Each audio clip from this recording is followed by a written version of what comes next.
ইমাম আবু হানিফা রাহিমাহুল্লাহ বলেছেন, এক ওয়াক্ত সালাত ছেড়ে দিবে যে তাকে জেলখানায় বন্দি করে পিটিয়ে সালাত আদায় করাতে হবে। আমরা বলছি এক ওয়াক্ত সালাত ছেড়ে দিবে যে সে মহাপাপী, যে কোনো মূল্যে তাকে সালাত আদায় করাতে হবে। আরবি বিদ্বানগণ বলছেন যে কেউ যদি অলসতা করে সালাত ছেড়ে দেয় তাহলে কাফের। স্ত্রী নামাজ পড়ে, স্বামী পড়ে না, তাহলে বিভাগ কেটে গেছে। চেয়ারম্যান লাগে না, মেম্বার লাগে না, এমপি মন্ত্রী লাগে না, কাজী লাগে না, বিভাগ এমনিতেই গেছে। এরা যদি মারা যায় তাহলে এদের কবর শ্মশান ঘাটে হবে, মুসলমানের কবরস্থানে হবে না, এদেরকে শ্মশান ঘাটে ফেলে দিতে হবে। এই কথাই তারা লিখেছে। দিনী ভাই বোন, এক খেলে চেয়ে থাকুন। সংক্ষিপ্ত আলোচনায় চলে আসলাম। কিভাবে সালাত আদায় করতে হবে আমার দিকে দেখুন, এক খেলে চেয়ে থাকবেন। সুন্দর করে ওযু করবেন। সুন্দর করে ওযু করলো, পায়ে হেঁটে মসজিদে গেল, সালাতের পরে তাসবিহ তাহলিল জিকির আজকার করলো। এই লোকটা হয়ে যাবে সেই দিনের মতো যেদিন তার মা তাকে জন্ম দিয়েছে। সুন্দর করে ওযু করলো, পায়ে হেঁটে মসজিদে গেল, সালাত আদায় করে বসে তাসবিহ তাহলিল জিকির আজকার করলো। এই লোকটা হয়ে গেল সেই দিনের মতো যেদিন তার মা তাকে জন্ম দিয়েছে। নিষ্পাপ হয়ে গেল। এই কথা আমি বলিনি, এই কথা মুহাম্মদ সাল্লাল্লাহু আলাইহি সাল্লাম বলেছেন। সম্মানিত দিনী ভাই বোন, সুন্দর করে ওযু করবেন, ফাঁকি দাও ওযু করবেন না। এরপরে ওযুর শুরুতে বিসমিল্লাহ, শেষে ওযুর দোয়া। ওযুর দোয়া যদি বলেন আশহাদু আল্লা ইলাহা ইল্লাল্লাহু ওয়াহদাহু লা শারীকা লাহু ওয়া আশহাদু আন্না মুহাম্মাদান আবদুহু ওয়া রাসূলুহু, তাহলে জান্নাতের সবটি দরজা খুলে গেছে। আর যদি বলেন আল্লাহুম্মা জালনি মিনাত তাওয়াবিন ওয়া জালনি মিনাল মুতাতাহহিরিন, নেকি হবে। কি নেকি হবে তা আল্লাহ নবী বলেননি। পেশাব পায়খানা করার সময় দোয়া পড়বেন, পানি খরচ করে পবিত্রতা অর্জন করবেন। আগে ঢেল টিস্যু পেপার, তারপরে পানি, এটা মিথ্যা কথা। 40 কদম হাঁটা নোংরামি, খক খক করে খাসা বেহায়েই। পানি দিয়ে পবিত্রতা অর্জন করেন, আগে পিছে কিছুই লাগবে না।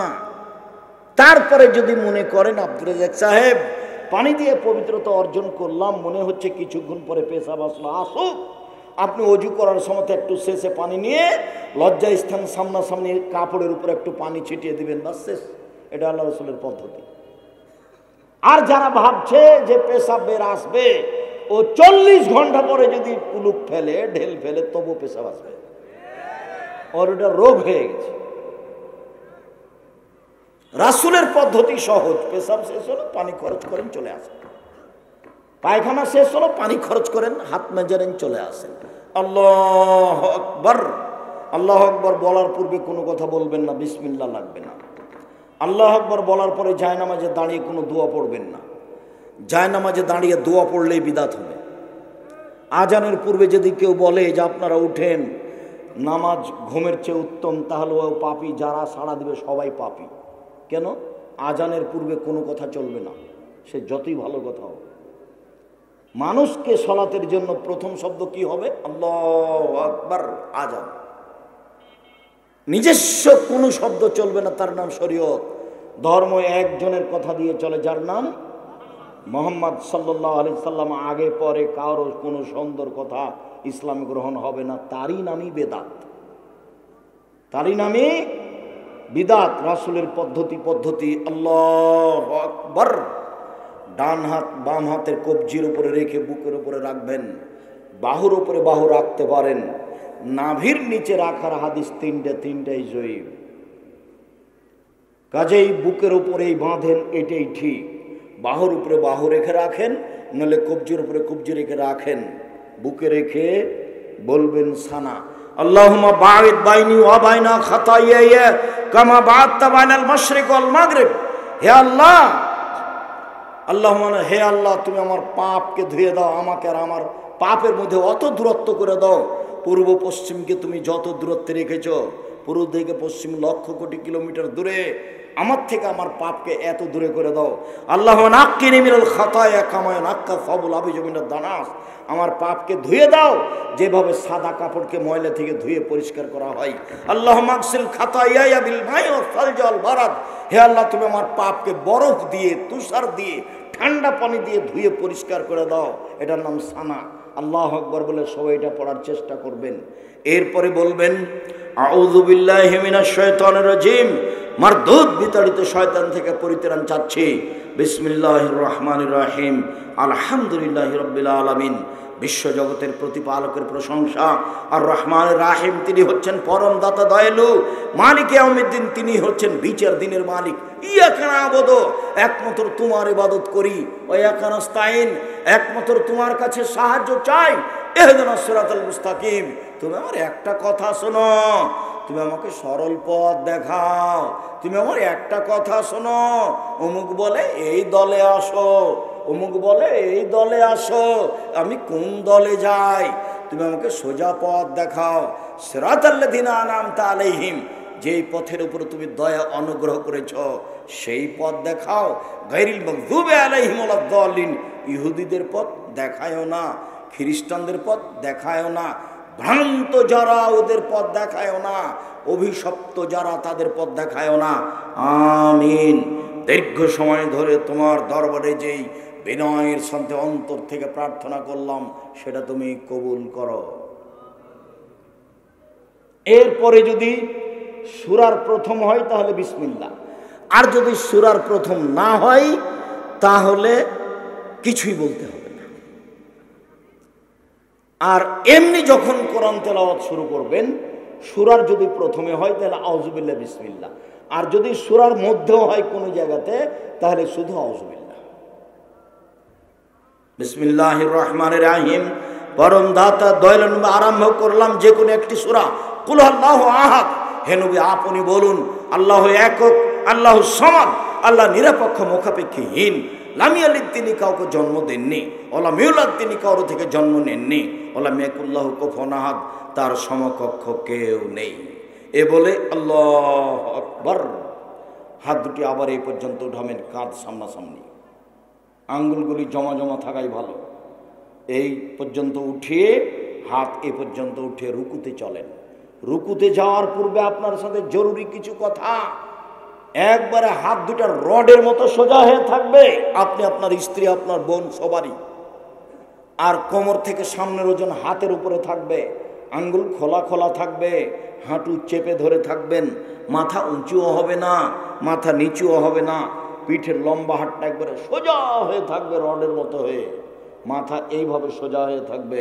আপনি বলবেন সুবহান রাব্বিয়াল আযীম, উঁচু আল্লাহর পবিত্রতা বর্ণনা করছি একাধিকবার, 3 বার 5 বার 10 বার, একটাও বর্ণনা ঠিক নাই, যে যা পারে বলবেন সুবহুন কুদ্দুসুন রব্বুল মালাইকাতুর রূহ, তুমি পাক, তুমি পবিত্র, তুমি ফেরেশতার প্রতিপালক, তুমি জিবরাইলের প্রতিপালক। নইলে আপনি বলবেন সুবহানাকা আল্লাহুম্মা রাব্বানা ওয়া বিহামদিকা আল্লাহুম্মা আগফিরলি, তোমার প্রশংসা সহকারে তোমার পবিত্রতা বর্ণনা করছি, আমাকে ক্ষমা করো। যতবার পারবেন বলেন। এরপরে বলেন সামি আল্লাহু লিমান হামিদা, এই পর্যন্ত হাত উঠে বলবেন আল্লাহ ওই লোকের প্রশংসা শুনলো যে তার প্রশংসা করলো, বরকতময় তার প্রশংসা, মঙ্গলময় তার প্রশংসা, অনেক তার প্রশংসা। মিলাস সমাতে, আকাশ পরিমাণ প্রশংসা, মিলাল আরজ, জমিন পরিমাণ প্রশংসা, মিলাবা বাইনাহুমা, আকাশ জমিনের যে মধ্যে যে ফাঁকা রয়েছে এই পরিমাণ প্রশংসা। মিলাবা শেতামিন শাইন বাদো, এরপরে যা চাও তাই, এরপরে যা চাও তাই, যত প্রশংসা চাও তত তোমার প্রশংসা। দাঁড়িয়ে দাঁড়িয়ে বলার পরে হাত রুকু থেকে উঠে ছেড়ে দেন, এভাবে উঠিয়ে রাখবেন না, বুকে বাঁধবেন না। আরো অনেকে যে বাঁধছে, বাঁধুন। আমাদের দীর্ঘ 26 বছরে কোনোদিন আমরা এই হাদিস পেশ করতে পারিনি। 26 বছর থেকে ফতোয়া লিখছি, 6 বছর থেকে ফটোবোধ পরিচালনা করি। তাতে আমাদের কাছে রুকু থেকে উঠে হাত বাঁধতে হবে এর প্রমাণ আমরা পেশ করতে পারিনি। ছেড়ে দেওয়া হয়েছে, বাস। রুকু থেকে উঠলে সব হাড়ের জোড়কে শশা স্থানে যেতে হবে। তা আমি যদি এখন বুকে বাঁধি তাহলে এই হাড় শশা স্থানে যায়নি, আমি যদি ছেড়ে দিই তাহলে শশা স্থানে গেছে। বোঝা গেল না কথা? রুকু থেকে উঠলে সব হাড়ের মাথাকে কোথায় যেতে হবে? স্ব স্থানে, নিজ নিজ স্থানে যেতে হবে। আমি এখন এভাবে ধরে আছি, নিজ স্থানে যাবে কি? ফাঁকা থেকে গেছে। আর যদি ছেড়ে দিই, স্ব স্থানে গেছে।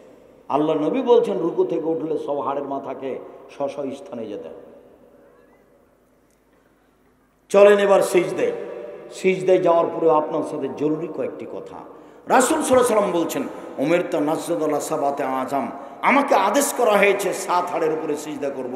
নাক কপাল 1, 2 হাত 3, 2 হাঁটু 5, 2 পায়ের বৃদ্ধাঙ্গুল 7। আমাকে 7 হাড়ের উপরে সিজদা করতে বলা হয়েছে। নাক কপাল 1, নাক আগে না কপাল আগে এটা বিবেচনার প্রয়োজন নেই। আগে যেটাই যে দুটাই লেগে থাকবে মাটিতে, বুঝা গেল না? দুটাই মাটিতে লেগে থাকবে। নাক কপাল 1, 2 হাত 3, 2 হাঁটু 5, 2 পায়ের বৃদ্ধাঙ্গুল 7, 7টা লেগে থাকবে। সিজদার সময় কখনো গাও হাত চুলকাবেন না। যদি গাও হাত চুলকাতে হয় সিজদা থেকে উঠে আসেন তারপরে। কেন? সিজদার সময় যদি গাও চুলকাতে যান এক হাত দিয়ে, তাহলে এখন কয়টা মাটিতে লেগে আছে? 6টে। হাদিসের উল্টা হয়ে গেছে। যদি সিজদার সময় পা দিয়ে পা চুলকান তাহলে কি হবে? 6টা হয়ে যাবে। আর যদি একসাথে পা দিয়ে পা চুলকান আবার হাত দিয়ে যদি গাও চুলকান তাহলে এবার আরো কমে গেছে। এই জন্য এটা এই সময় কিছু করা হবে না। আর বললেন আমাকে চুল কাপড় জড়িয়ে দিতে নিষেধ করা হয়েছে। কোনো সময় জামার হাত জড়িয়ে সালাত আদায় করবেন না, খুলে রাখবেন। পায়জামা প্যান্ট কোনো সময় নিচে জড়াবেন না, যদি জড়াতে হয় উপরে। আর মনে রাখেন 3 শ্রেণীর মানুষের সাথে আল্লাহ বিচারের মাঠে কথা বলবেন না। আল্লাহ কিন্তু অনেক বড় দয়ালু। এরপরেও 3 শ্রেণীর মানুষের সাথে আল্লাহ কথা বলবেন না। তার 1 শ্রেণীর মানুষ যাদের পায়জামা প্যান্ট লুঙ্গি টাকনোর নিচে থাকে। আগামীকাল সন্ধ্যা হতে হতে সব প্যান্ট কেটে ফেলতে হবে। এর সাথে আপোষ কিছু নেই। বউ বলছে কি যে তুমি পরো, ঠেঙ্গা ঠেঙ্গা লাগে, বলুক। মেয়ে বলছে, বোনেরা বলছে, বলুক, যে যা বলে বলুক। একদিন দেখেছিলাম বয়স 40, এখন দেখছি 60। তারপরে দেখবো একদিন নেই। তো বউ সাথ দিবে না বোনেরা সাথ দিবে? কে সাথ দিবে? কেউ না। দেখতে দেখতে দেখবেন হঠাৎ, আরে আমি সেই দিন বক্তব্য শুরু করলাম তাই নাকি 33 বছর চলছে। আমিও অবাক। এই তো সেদিন এই এলাকায় এসেছিলাম। আব্দুল সামাদ সালাফি বলছেন, আব্দুর রাজাক শীতের দিন একটু পোশাক পরো, এইভাবে বক্তব্য দিচ্ছ কেন? ক্ষতি হয়ে যাবে। তা আমি তার কথাটাকে হিসাব করলাম না, কেন আমাকে বলছে।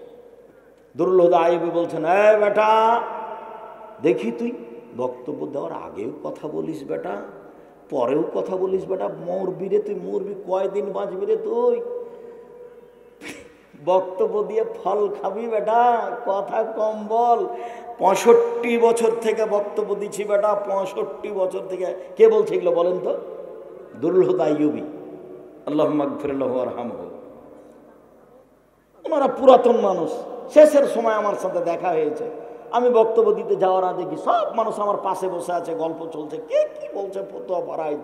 উনি ঘর থেকে বের হয়ে দেখলেন, দেখি আব্দুর রাজাকের চতুর্দিকে মানুষ বসে আছে।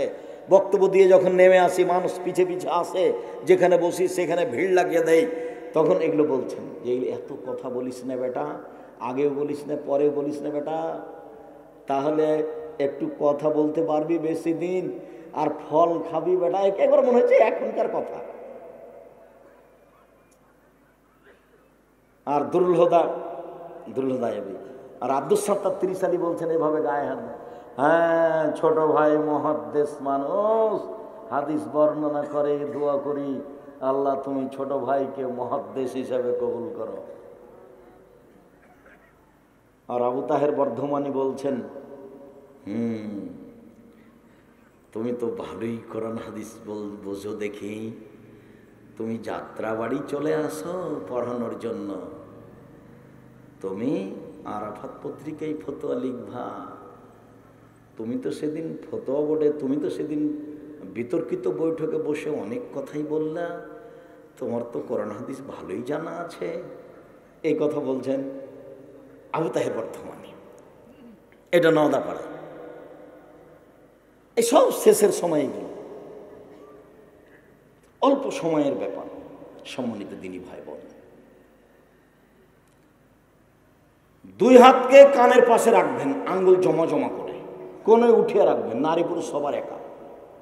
পেটের নিচ দিয়ে যেন ছাগলের বাচ্চা পার হতে পারে, একাধিক সহিহ হাদিস। বুককে উরুর সাথে লাগিয়ে আঁটো সাঁটো হয়ে সিজদা করা, এটা না যায়, এই সালাত কবুল হবে না। আল্লাহ নবী বলছেন, সাল্লু কামা রাআইতুমুনি উসাল্লি, পৃথিবীর মানুষ আমাকে যেভাবে সালাত আদায় করতে দেখছো সেভাবে সালাত আদায় করো। রাসূল সাল্লাল্লাহু আলাইহি সাল্লামের পদ্ধতিতে সালাত আদায় করতে হবে। আর বুঝলাম না, মহিলারা তো বুকে ঠিকই বাঁধছে, কিন্তু পুরুষেরা কেন নাভির নিচে? পুরুষেরা ঠিকই নিতম্ব উঠিয়ে সালাত আদায় করছে, মহিলারা কেন এরকম করছে? চাঁপাই নওমজের ভাষাতে এইসব মহিলারা গিয়ে বলছে, বুবু যখন সিজদায় যাবা বুবু, তখন বুককে উরুর সাথে আঁটো সাঁটো করে রাখিও বুবু, বুককে উরু থেকে পৃথক করিও না, নইলে স্তন ঝুলন্ত থাকবে বুবু, পর্দার ব্যাঘাত ঘটবে। বুবুর সব কথাই নাকি বুখারীতে আছে। বুবু যখন নামাজে দাঁড়াবা বুবু, দুই পায়ের গোড়ালিকে জমা রাখিও বুবু, দুই পায়ের গোড়ালি যদি ফাঁক রাখো বুবু, লজ্জা স্থানের যোগাযোগ বুবু মাটির সাথে হবে, মাটি অভিশাপ করবে। নাউজুবিল্লাহ।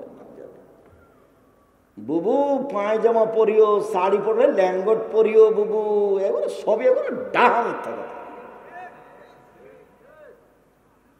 শাড়ি পরে আছে, চাদর গায়ে দিয়ে আছে, ব্লাউজ গায়ে আছে, তো পর্দার ব্যাঘাত ঘটলো কিভাবে? কিভাবে যে বানাওয়াট ধর্ম বলছে আল্লাহ ভালো জানে। মহিলা বৈঠকে এভাবে বলে বেড়াচ্ছে। মহিলারা বাড়িতে বসে দাওয়াত দিতে পারে, এই গ্রাম ওই গ্রাম যেতে পাবে না, যাওয়া হারাম। আর মহিলারা যেন কোনো বক্তব্য দিতে আসতে না পারে, মোহনপুর, চারঘাটে, বাঘা, এগুলো আহলে হাদিস এলাকা, কোনো মহিলা যেন কোনো জায়গায় বক্তব্য দিতে না পারে, খোলা মাঠে না আসতে পারে, এই গ্রামে গ্রামে বের করে দিতে হবে যে কোনো মূল্যে। ধর্ম এরকম নয়। বুখারী মুসলিমের হাদিস, আল্লাহ নবী নিজে গেছেন মহিলাদের কাছে দাওয়াত দিতে, আয়েশাকে পাঠাননি রাদিয়াল্লাহু তাআলা। সিজদাতে বলেন সুবহান রাব্বিয়াল আলা, একাধিকবার বলুন সুবহান কুদ্দুসুন রব্বুল মালাইকাতুর রূহ, বলুন সুবহানাকাল্লাহু রাব্বানা ওয়া বিহামদিকা আল্লাহুম্মা গফিরলি, বলুন আল্লাহুম্মা গফিরলি জামবি কুল্লাহু দিক্কাহু জুল্লাহু ওয়া ওয়ালাহু আখিরাহু নিয়াতুহু সিররা। আল্লাহ আগের পাপ, পরের পাপ, ছোট পাপ, বড় পাপ, প্রকাশ্য পাপ, অপ্রকাশ্য পাপ, সব পাপ ক্ষমা করে দাও। একাধিকবার বলেন, উঠে আসেন, বলেন আল্লাহুম্মা গফিরলি। আল্লাহ দুই সিজদার মাঝের দোয়া, আল্লাহুম্মা গফিরলি ওয়ারহামনি ওয়াহদিনি ওয়াফিনি ওয়ারযুকনি। হে আল্লাহ তুমি আমাকে হেদায়েত দাও, আমাকে খেতে দাও, আমাকে রুজি দাও, আমার প্রতি দয়া করো। আবার সিজদায় যান, সিজদা থেকে উঠে আসেন। এ হলো এক রেকাত। এইভাবে আর এক রেকাত, দুই রেকাত যখন হয়েছে, যদি সালামের বৈঠক হয় তাহলে নিতম্বের ওপরে বসবেন, পা ডান দিকে বের করে দিবেন। আর যদি আত্তাহিয়াতুর বৈঠক হয় তাহলে বাম পায়ের পাতার উপরে বসে থাকবেন, ডান পায়ে ভাবে খাড়রকে আঙ্গুলটা কেবলামুখী করে রাখবেন। সালামের বৈঠক হলে বাম হাতের হাত বা আঙ্গুলগুলি জমা জমা করে রাখবেন, ডান হাত এইভাবে আঙ্গুল জমা করেন। এই ছেলে, তুমি তো বুঝতে পারছো যে বক্তব্য শেষের দিকে, তুমি পরিবেশ নষ্ট করতে চাচ্ছ কেন? দুইটা আঙ্গুল জমা করেন তো দেখি, দুইটা। তৃতীয় আঙ্গুলের নখের উপরে বৃদ্ধাঙ্গুলের পেট রাখেন। আমার দিনী বোনেরা প্রজেক্টর আছে কিনা জানি না, দেখেন। এই যে প্রথম দুটা জমা করেন, কনিষ্ঠ আঙ্গুলের এবং তার পরেরটা, তারপরে 3 নম্বর আঙ্গুলটার নখের উপরে বৃদ্ধাঙ্গুলের পেট রাখেন। এ হলো গোলাকার। এবার আঙ্গুলটা ব্যাংক থেকে টাকা উঠিয়ে বাড়ি তৈরি করবেন না। আপনি মরে গেলে বউরা কিন্তু থাকবে, ছেলে মেয়ে থাকবে এই বাড়িতে। আপনার জানা যায় জায়েজ নয় তো আপনার এগুলো আর কি দিয়ে মাফ হবে? ব্যাংক থেকে টাকা উঠিয়ে ব্যবসা করবেন না, জমি বিক্রি করে ব্যবসা চালু করবেন, ঋণ নিয়ে নয়। এইভাবে ঋণ উঠানো হারাম না জায়েজ। আল্লাহর নবী দিন রাত ঋণ থেকে বাঁচতে চাইতেন। এরপরে যা হবে তা জিকির।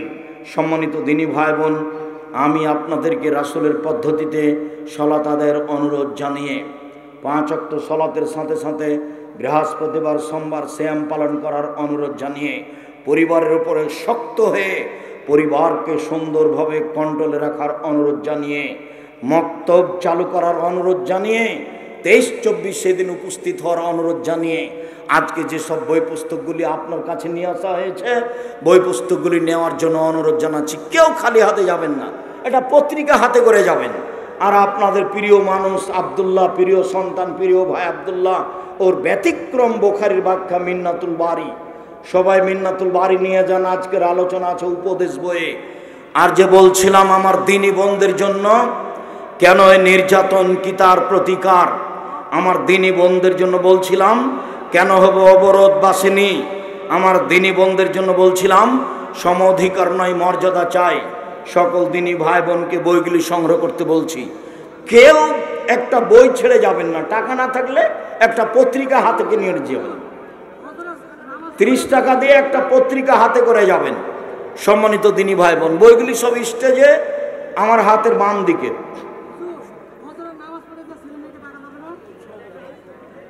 আগে ডাকতে হবে। সবাইকে আমি বইগুলো সংগ্রহ করার জন্য অনুরোধ জানাচ্ছি। এটাই হলো আমাদের দিন প্রচারের মাধ্যম। মুখে কলমে মিডিয়াই আপনাকে কলম মূল্যায়ন করতে হবে। 50 টাকা 200 টাকা 100 টাকা বড় কথা নয়, চায়ের স্টলের পাশ দিয়ে যেতে শেষ হয়ে যাবে। অতএব সবাইকে বইগুলো আমি মূল্যায়ন করার জন্য অনুরোধ জানাচ্ছি। টাকা না থাকলে একটা পত্রিকা হাতে করে যাবেন 30 টাকা দিয়ে।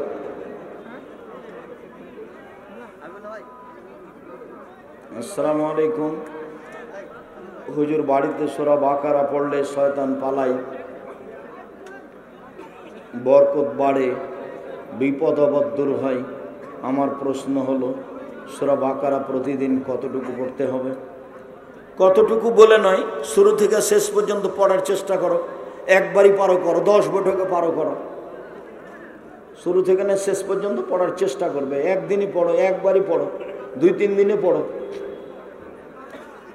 আসসালামু আলাইকুম হুজুর, বিয়ের 8 দিন পর শ্বশুর বাড়ির লোকেরা এসে বর বউকে নিয়ে যায়, একে গ্রামের ভাষায় বলে 8 মোংলা। 8 মোংলা হারাম, 8 মোংলা নাজায়েজ, হারাম।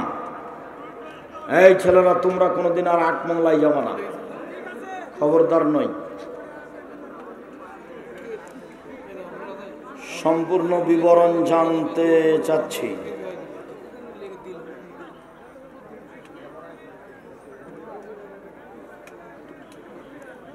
আসসালামু আলাইকুম হুজুর, টয়লেটে ঢোকার পর আর দোয়া দরুদ জিকির ইত্যাদি করা যাবে না নাকি?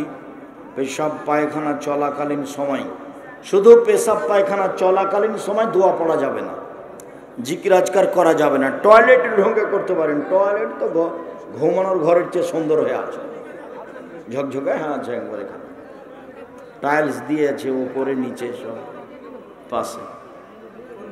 শুধু পেশাব পায়খানা চলাকালীন ইবাদত বান্দেগি চলবে না, জিকির চলবে না।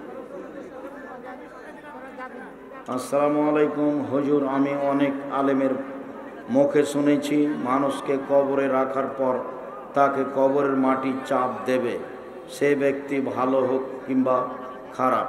এই কথাটা কতটুকু সঠিক? ঠিক, এই কথাটা ঠিক। কেউ খালি হাতে যাবেন না, টাকা না থাকলে একটা পত্রিকা নিয়ে যাবেন, কথা মূল্যায়ন করবেন। আসসালামু আলাইকুম হুজুর, বাড়িতে একাকী তাহাজ্জুদ ও বিতর সালাত পড়লে তেলাওয়াত কি সরাবে হবে? জি, সরাবে হবে। মহিলাও হালকা হালকা কণ্ঠে পড়বে। হুজুর, আর রাহিকুল মাকতুম বইয়ে লেখা আছে যে রাসূল সাল্লাল্লাহু আলাইহি সাল্লাম নবুয়ত প্রাপ্তির পর পাহাড় থেকে লাফ দিয়ে আত্মহত্যার চেষ্টা করেছেন। ও, তুমি এটা বুঝতে পারোনি। ওই আল্লাহ রসুল মন খারাপ করে বলছিল যে জিবরাইল কেন আসেন না, না আসাতে মনটা এত খারাপ হচ্ছে, মনে হচ্ছে পাহাড়ের উপরে পড়ে নিচে থেকেও নিচে পড়ে যায়। এটা উনি পড়তে চাননি বা পড়ে গেছেন এই কথা নয়, ওটা তার দুঃখ পেশ করছিলেন এইভাবে। বুখারীর হাদিস। আসসালামু আলাইকুম হুজুর, রাসূল সাল্লাল্লাহু আলাইহি সাল্লাম 23 বছর সালাতের ইমামতি করেছেন, প্রতি মাসে কত টাকা বেতন পেতেন? মুহাম্মদ সাল্লাল্লাহু আলাইহি সাল্লাম বেতন পেতেন? পাগলার কথা লিখে কে? হুজুর, আমাদের গ্রামের মুরব্বীরা বলেন জোরে আমিন। যুদ্ধের সময় সাহাবীরা বলেছেন রাফুল এদান বগল থেকে মূর্তি নামানোর জন্য। এগুলো মিথ্যে কথা। অনেক হাদিস জোরে আমিন বলার, হাত উঠানোর অনেক হাদিস। হুজুর, কোনো মহিলা যদি চায় যে সে সারা জীবন মুখ হাতের কবজির নিচ এবং পায়ের পাতা খোলা রেখে বাড়ির বাইরে যাবে কিংবা গায়রে মাহরমদের সামনে যাবে, তাহলে কি তার ফরজ পর্দা আদায় হবে? না, প্রয়োজন ছাড়া মুখ খুলতে পাবে না, হাতের কবজি পর্যন্ত সবসময় খুলতে পাবে না, বন্ধ করে রাখতে, ঢেকে রাখতে। মসজিদের মিনারে বিভিন্ন কালারের লাইট জ্বলতে দেখা যায়। জি না, মসজিদের মিনারে বিভিন্ন কালার লাইট জ্বলবে না। প্রয়োজন না থাকলে একটাও দিতে হবে, প্রয়োজন থাকলে দিতে হবে। অপচয় খরচের জবাব দিবেন কি? সভাপতি হয়ে টাইলস লাগাবেন, কেউ মসজিদে নাই, তাহলে তো আবদুল্লাহর বক্তব্য ঠিকই হলো যে আরবিরা এখন বিনোদন নিয়ে ব্যস্ত আর আমরা মসজিদে টাইলস নিয়ে ব্যস্ত। তো মসজিদ আবাদ করবে কে? সবাই যদি ভালো হয়ে যায় আর মসজিদ যদি খড়ের মাটির হয় তবু কি হবে? চলবে। মিনারে ওইসব বাল্ব দেওয়া যাবে না। আলোর প্রয়োজন হলে দিতে পারে একটা। শুকরিয়া, দীর্ঘ সময় ধরে অনেক দিনই ভাই বোন কথা শুনলেন, আমরা আপনাদের আন্তরিকভাবে কল্যাণ কামনা করি। আর 23-24 অবশ্যই আসবেন। আপনারা যদি আপনাদের সম্মেলনে না যান তো যাবেন কোথায়? জামিয়া সালাফে আপনাদের নিজের প্রতিষ্ঠান, এটা আমি মনে করি। আমার আন্তরিক ভালোবাসা বজায় রেখে অবশ্যই 23-24-এ আসবেন। বিদেশি মেহমান থাকবে, আমরাও থাকবো ইনশাআল্লাহ। শুকরিয়া, জাযাকুমুল্লাহ খায়র। আল্লাহ আমাদের যারা মারা গেছে তুমি তাদের কবরের শাস্তি মাফ করো। আমরা যারা অসুস্থ তুমি তাদের আরোগ্য দান করো। আমরা যারা বেঁচে আছি তুমি তাদেরকে তোমার রাসূলের পথ অনুযায়ী চলার তৌফিক দান করো। আজকের কথা অনুযায়ী 75 সালাত আদায় ঠিক মতো করার তৌফিক দান করো। আমার সকল দিনী ভাই বোনকে আমাদের কলম হিসাবে যে দিন প্রচার আছে বইগুলি নিয়ে যাওয়ার তৌফিক দান করো। তোমার দরবারে এই জোরালো দাবি রেখে আজকের কথা এখানে শেষ করলাম। সুবহানাকাল্লাহুম্মা ওয়া বিহামদিকা আশহাদু আল্লা ইলাহা ইল্লা আনতা আস্তাগফিরুকা ওয়া আতুবু ইলাইক। আসসালামু আলাইকুম ওয়া রাহমাতুল্লাহ।